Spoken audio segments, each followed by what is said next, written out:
Imagine being in a home where the very people meant to protect you are the ones you fear most. Imagine feeling so desperate, so trapped that you see no way out. Now imagine that you take a gun, turn it on the people who raised you, and pull the trigger. This isn't just a story about murder. It's about the blurred lines between victim and villain, about betrayal, desperation, and family secrets so dark they make you question everything. Today, we're digging deep into the shocking case of the Menendez brothers, Lyle and Erik. Are they victims of horrific abuse or cold-blooded killers? By the end, you'll have to decide for yourself. Lyle and Erik Menendez grew up in Beverly Hills, living the kind of life that seemed perfect from the outside. They had it all: wealth, a sprawling mansion, fancy private schools, and social status. Their father, Jose Menendez, was a self-made millionaire, the kind of man who was respected and even feared. People described him as driven, a powerful man who demanded success. But behind closed doors, there was another side to him, one that left scars on his sons' souls. Jose was known to be a controlling, domineering figure.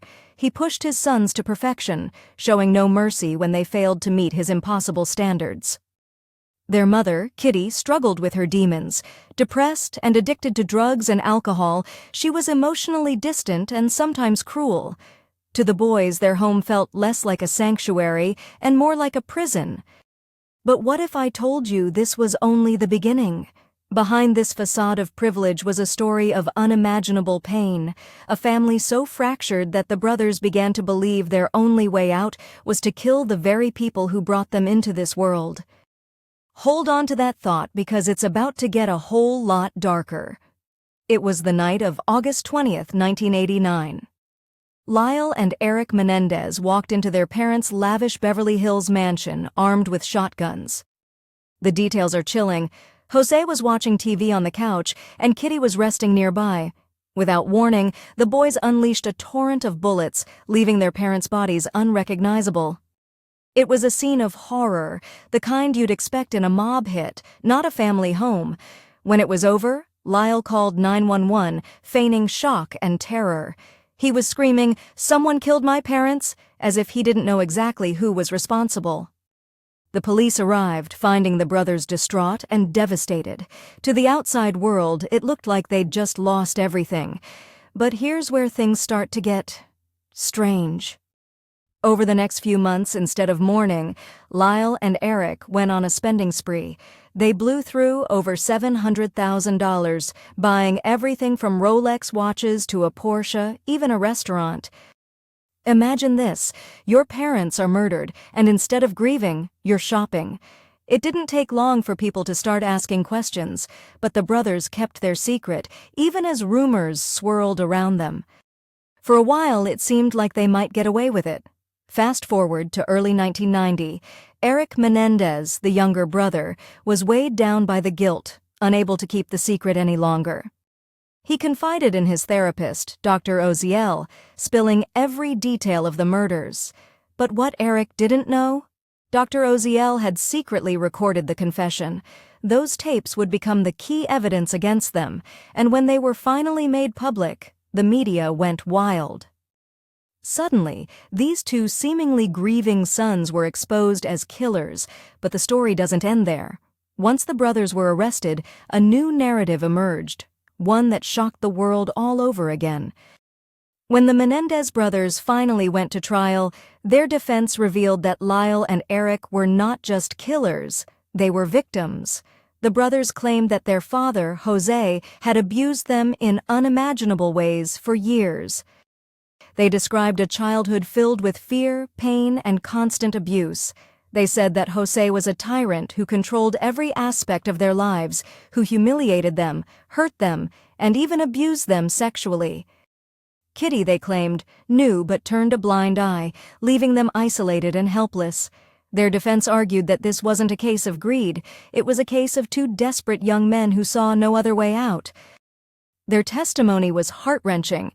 Lyle and Erik described a life of torture that pushed them to the breaking point. Imagine being so terrified of your father that you feel your only escape is to end his life. Jurors broke down in tears, unable to listen without feeling the gravity of their words. Erik, especially, painted a vivid picture of fear and shame. He said they believed they had no other choice, that they felt trapped in a life of terror and abuse.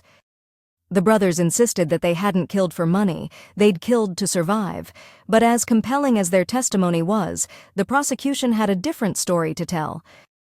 The prosecution painted a very different picture of the Menendez brothers. They argued that Lyle and Erik were spoiled, entitled, and greedy, that they'd planned the murders to get their hands on their parents' fortune. They pointed to the spending spree after the murders, calling it proof of their selfish motivations. The brothers, they argued, weren't victims. They were cold-blooded killers who were willing to do anything for money. The trial dragged on, with the media fueling a nationwide debate. Were Lyle and Erik victims of horrific abuse, or manipulative murderers spinning a tale of victimhood to save themselves? It was a question that split the public and continues to spark debate to this day. In 1993, after months of emotional testimony, the jury reached a decision. Lyle and Erik Menendez were found guilty of first-degree murder. They were sentenced to life in prison without the possibility of parole. But even as the gavel came down, the case was far from over. The story of the Menendez brothers continued to haunt the public. There were appeals, documentaries, interviews, all reigniting the debate over whether justice was truly served. Decades later, people are still asking, were they victims driven to a desperate act, or were they killers who played the system? So here we are over 30 years later, and the question remains, were Lyle and Erik Menendez monsters who coldly murdered their parents for money, or were they young men driven to the edge by years of abuse? The Menendez brothers' story isn't just about murder. It's about trauma, survival, and the darkest corners of family life. And it's a reminder that sometimes the lines between victim and villain aren't as clear as we'd like them to be. If you're watching this and feeling torn, you're not alone. This story leaves you questioning the very nature of justice. Did the punishment fit the crime, or were these boys failed by a system that couldn't see their pain? So, what's your take? After hearing their story, do you believe Lyle and Erik Menendez were abused into a corner with no way out, or were they simply cold-blooded killers? Share your thoughts in the comments below. This case isn't just a story, it's a question we all need to grapple with. What would you do if you felt your very life was at stake? Do you believe they deserved a life sentence without parole, or is there room for forgiveness? Let's hear it.